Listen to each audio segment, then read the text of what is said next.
तेजी से होने वाले समय का बदलाव भविष्य के लिए तनाव उत्पन्न कर रहा है। आने वाले समय में जो बदलाव हो रहा है उससे हमारे रिश्तों के मायने बदल रहे हैं। जी हाँ दोस्तों, ये बिल्कुल सत्य है। हर नजरिए से देखें तो समय तेजी से भाग रहा है। हम बेतहाशा दौड़ रहे हैं, अपनी जिंदगी में भाग रहे हैं ताकि हम आधुनिक युग की सारी सुख सुविधाएं खरीद पाएं, उस योग्य बन पाएं जिसमें एक बड़ी गाड़ी, एक बड़ा बंगला, एक ओहदा, एक मान सम्मान हमें मिल पाए। यह सूची बहुत लंबी है मेरे दोस्तों, इसका कोई अंत नहीं है। लेकिन हमने कभी इस पर गौर किया कि इस समय के साथ साथ हमारी जिंदगी किस रफ्तार में भाग रही है? क्या हम लोग महत्वपूर्ण संबंधों को दरकिनार कर रहे हैं? हमें सब कुछ तो मिल रहा है, लेकिन हम जिसके लिए ये सब कुछ कर रहे हैं, क्या वो हमें प्राप्त हो रहा है?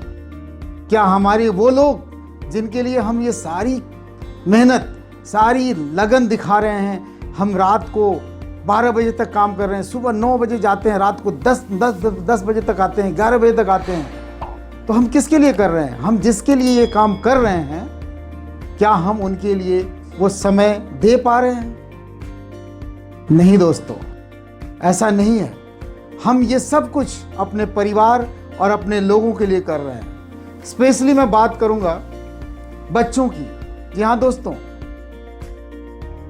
आप अपने बच्चों के लिए सबसे महत्वपूर्ण इंसान हैं। जो आप उनके लिए कर सकते हैं वो कोई नहीं कर सकता।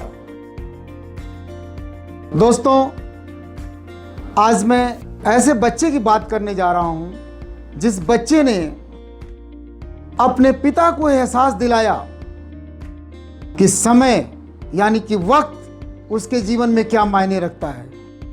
जी हाँ दोस्तों, नमस्कार, मेरा नाम आनंद वर्मा है और मेरे इस YouTube चैनल में आप सबका स्वागत है।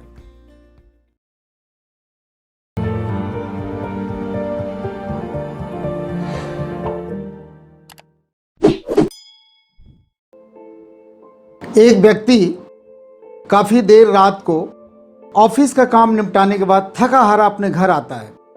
घर आता है तो उसने देखा कि उसका 10 साल का बेटा इंतजार कर रहा होता है। बेटे ने अपने पिता को देखा और पिता से पूछा कि पापा मैं आपसे क्वेश्चन पूछूं? पिता ने कहा हाँ पूछो। बेटे ने कहा कि पापा, आप 1 घंटे में कितना पैसा कमाते हो? पिता ने कहा क्यों, इससे तुम्हें क्या मतलब है? बेटे ने कहा मैं बस ऐसे ही पूछ रहा हूं। पिता झल्लाते हुए बोला 100 रुपये। बेटे ने कहा अच्छा, तो पापा क्या आप मुझे 50 रुपये उधार दे सकते हैं? पिता ने कहा क्यों, ये क्या बेतुका सवाल है? अभी तुम ये फिर पैसे लेके कुछ ना कुछ उटपटांग सामान खरीद लोगे, कुछ खिलौना ले लोगे। मैं दिन रात मेहनत करके इतने पैसे कमाता हूं और तुम बेफालतू में इन पैसों को खर्च करोगे। जाओ अपने कमरे में सो जाओ। यह सुनकर बेटे की आंखों में आंसू आ गया और बेटा अपने कमरे में चला गया। इसके बाद पिता के मन में एक क्वेश्चन आया कि आज मेरे बच्चे ने ऐसा क्यों कहा और आज पैसे क्यों मांग रहा था? हो सकता है उसे कुछ जरूरत हो, उसको कुछ सामान लेना हो। फिर उसके मन में ऐसा विचार आया कि नहीं, मेरे से कहीं गलती हो रही है। वो अपने बेटे के कमरे में जाता है और जाते ही पूछता है, बेटा सो गए क्या? बेटे ने कहा नहीं पापा। पिता ने कहा मैं काफ़ी थका हुआ था, मैं बहुत चिड़चिड़ा हो गया था, तुमने पैसे मांगे, मुझे डांटना नहीं चाहिए था, आई एम सो सॉरी। ये लो बेटे 50 रुपये। पिता ने उसको 50 रुपये दिए। बेटे ने वो पैसा लिया। लेने के बाद वो अलमीरा की तरफ देखता है और दौड़ के अलमीरा की तरफ जाता है।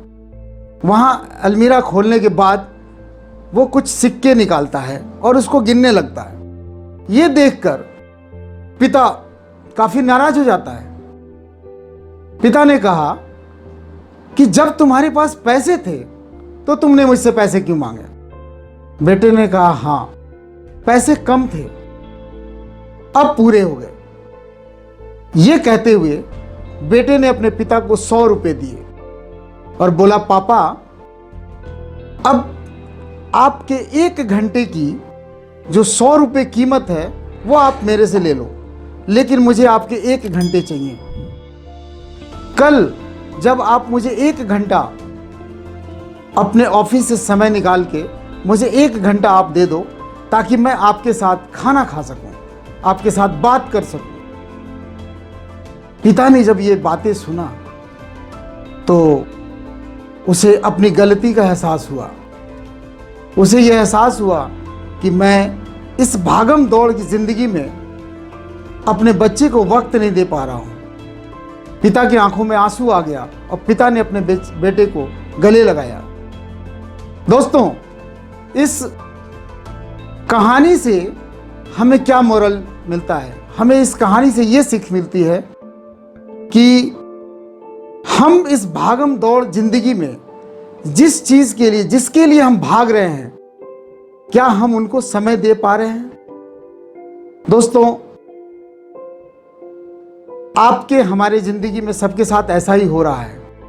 हम लोग जिस चीज के पीछे भाग रहे हैं, कहीं ऐसा तो नहीं कि हम उसके पीछे पूरा परिवार, अपने भाई बहन, अपने माँ बाप, अपने पुत्र या अपने मित्रों को खोते जा रहे हैं? तो दोस्तों, आपको ये कहानी कैसी लगी? आपको स्टोरी कैसी लगी? अगर आपको इससे थोड़ी सी कोई ऐसी सीख मिलती है तो अपने दोस्तों में ज़रूर शेयर करें और लाइक करें। धन्यवाद।